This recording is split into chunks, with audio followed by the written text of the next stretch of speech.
warahmatullahi wabarakatuh. Assalamualaikum. Allahumma salli ala Sayyidina Muhammad wa ala ali Sayyidina Muhammad.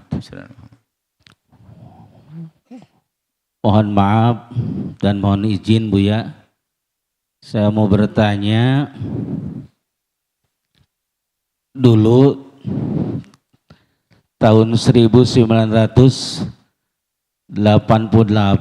atau tepatnya reformasi di Jakarta itu, saya ikut usaha kecil-kecilan sama orang Cina.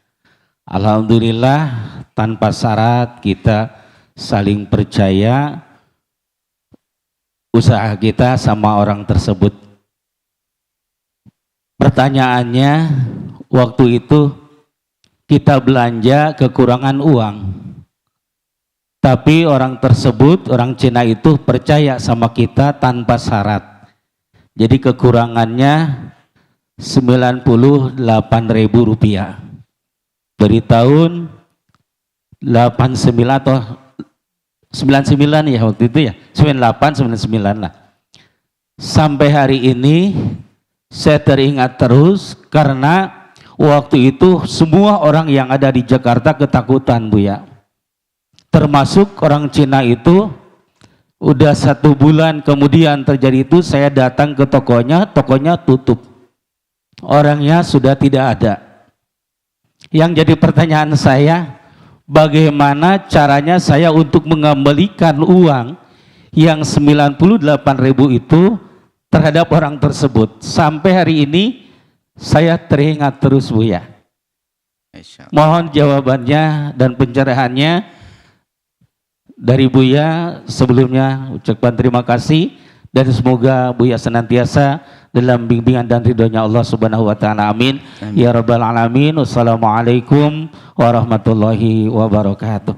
Amin amin. Yang harus Anda syukuri iman yang ada di dalam hati Anda. Merasa punya tanggungan dan merasa terus tanggungan itu jadi beban.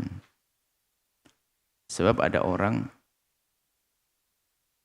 membawa uangnya orang, kelihatan orangnya saja sudah nggak ingat dia. Bukan nggak ingat, pura-pura tidak tahu. Ditagih, lari dan sebagainya. Hari ini. Dan itulah orang yang daftar sengsara. Dibaikin sama orang, tak taunya tidak segera mengembalikan. Tapi Anda istimewa, sudah orang yang nggak ada kan, kalau orang yang nggak punya iman kan, syukurin deh, nggak ada, terserah orang. Apalagi kadang-kadang kebusukan akhlak kan bukan orang Islam. Padahal biarpun bukan orang Islam, kita wajib berperilaku baik loh ya. Kita berbuat baik bukan hanya kepada orang Islam saja, kepada orang di luar Islam. Kita wajib berlaku baik, jujur juga, nggak boleh mengambil hartanya semaunya sendiri. Baik, bagus. Anda merasa bersalah karena Anda membawa uangnya orang. Maka Anda bersyukur dulu bahasanya itu nikmat. Nikmat. Kalau Anda tidak tanyakan pun tidak akan ditagih sama dia, kan gitu sebetulnya. Kan begitu sebetulnya. Tapi iman menuntut Anda untuk bertanya. Maka jawabannya adalah, siapapun yang punya uang, membawa barangnya orang, hartanya orang, selagi Anda mampu segera kembalikan. Jangan jadi beban Anda, ngutang dan sebagainya. Sehingga dalam utang piutang pun hendaknya dicatat supaya tidak ada kesempatan kita untuk mengikuti setan, lari pura-pura tidak tahu. Hati-hati. Orang punya utang kemudian pura-pura tidak tahu, lupa, dia adalah menyempitkan rezekinya. Lihat aja, orang yang punya utang kemudian dia malas-malas membayar pada dia mampu atau pura-pura tidak tahu, dia langsung nyungsep, usahanya susah. Karena dia orang paling tidak tahu diri, dia ditolong sama orang malah kurang ajar. Hati-hati, kalau Anda punya utang catat. Kalau Anda belum bisa bayar, minta maaf kepada yang bersangkutan. Kalau tidak ada, cari seperti yang bertanya tadi barusan. Loh itu. Tapi kalau Anda pura-pura diam, perintah dari Allah, kalau kita pinjam uang itu catat. Tujuannya adalah apa? Untuk menjaga hati kita ini supaya tidak lari. Pura-pura tidak tahu, naudzubillah. Utangnya nombok, pura-pura tidak tahu, lihat nyongsep dia, hatinya tidak tenang, gersang, rizkinya sempit. Orang yang suka lari dari utang. Hati-hati, ada orang dikit-dikit ngutang seenaknya sendiri, nggak dicatat dan sebagainya. Walah, muka nyungsep dia. Kenapa? Dia zalim kepada orang yang telah berbuat baik. Nah, kalau misalnya Anda pinjam uangnya seseorang, kemudian orang itu kalau tidak ada, terserah orang muslim dan muslim tidak ada beda, sama. Lalu bagaimana saya? Saya kembalikan, orangnya tidak ketemu.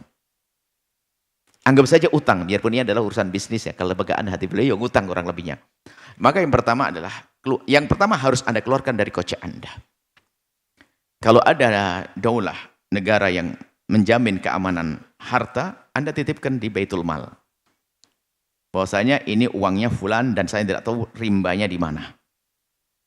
Yang penting lepas dari kocek Anda. Atau Anda lepaskan dari tangan Anda, serahkan kepada siapa saja yang menurut Anda bisa dipercaya. Biar lepas dari ini duit 98.000, uangnya fulan, saya tidak mau megang. Tapi yang megang ini punya tanggung jawab di hadapan Allah. Tapi kalau Anda sama orang pun takut malah dia berbuat jahat dan sebagainya, malah tambah tidak karu-karuan, nggak nyampe, jelas-jelas orang yang nggak ada. Bagaimana caranya? Anda berikan ke tempat kebaikan. Bisa jadi dia sudah masuk Islam hari ini akan menjadi pahala mengalir untuknya. Atau belum masuk Islam, semoga ya karena dia telah berbuat baik kepada Anda akan dibalas kebaikan di dunia. Jadi Anda berikan ke masjid, ke pesantren. Untuk apa? Melepaskan uang itu dari kocek Anda.